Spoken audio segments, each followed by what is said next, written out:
Unclimbed Peak, part 2, the specifics.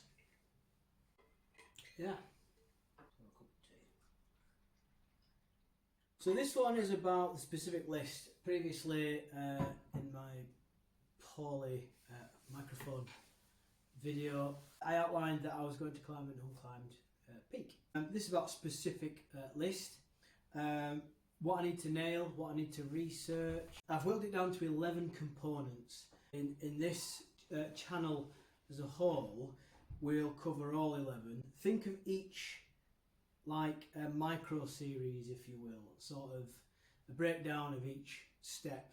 So number one, how to find the mountain. So how do you figure out what has been climbed? I mean, does it have a name? How is access to it?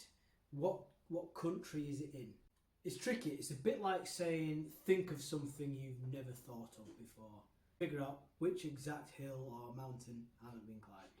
Part 2, how to assemble a team. People with the right psychology, supportive, enthusiastic. We need the right skills. We need people who are available, who can be able to do this on their schedule. What skills are needed? Number 3. Of those, what do we already have?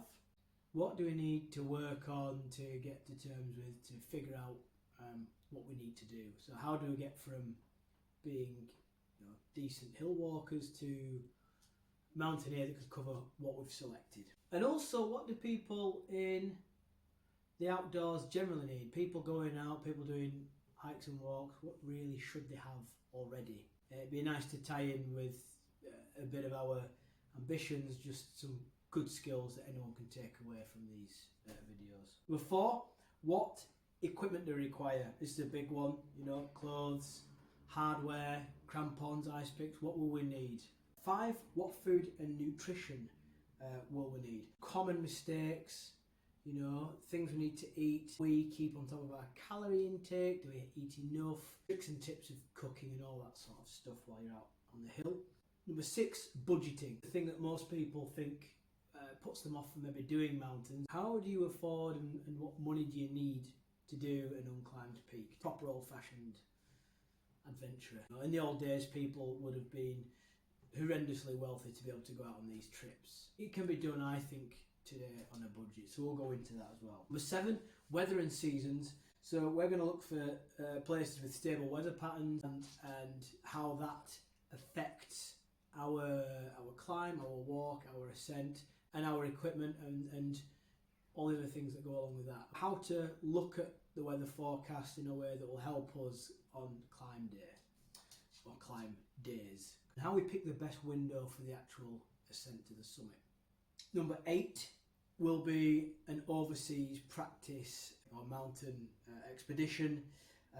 We'll climb something that we deem to be very similar in circumstance, weather pattern and terrain. The one we aim to do, like technically and climatically, just very similar. Number 9, we're going to make a visit to the country, the location, the area where we want to climb. It makes sense for us to figure out what things we need on the ground. How do we know that mountain's not been climbed? We can ask local people, ask their experience of people who've maybe attempted it before, but also we can see how far away it is, how easy it is to map.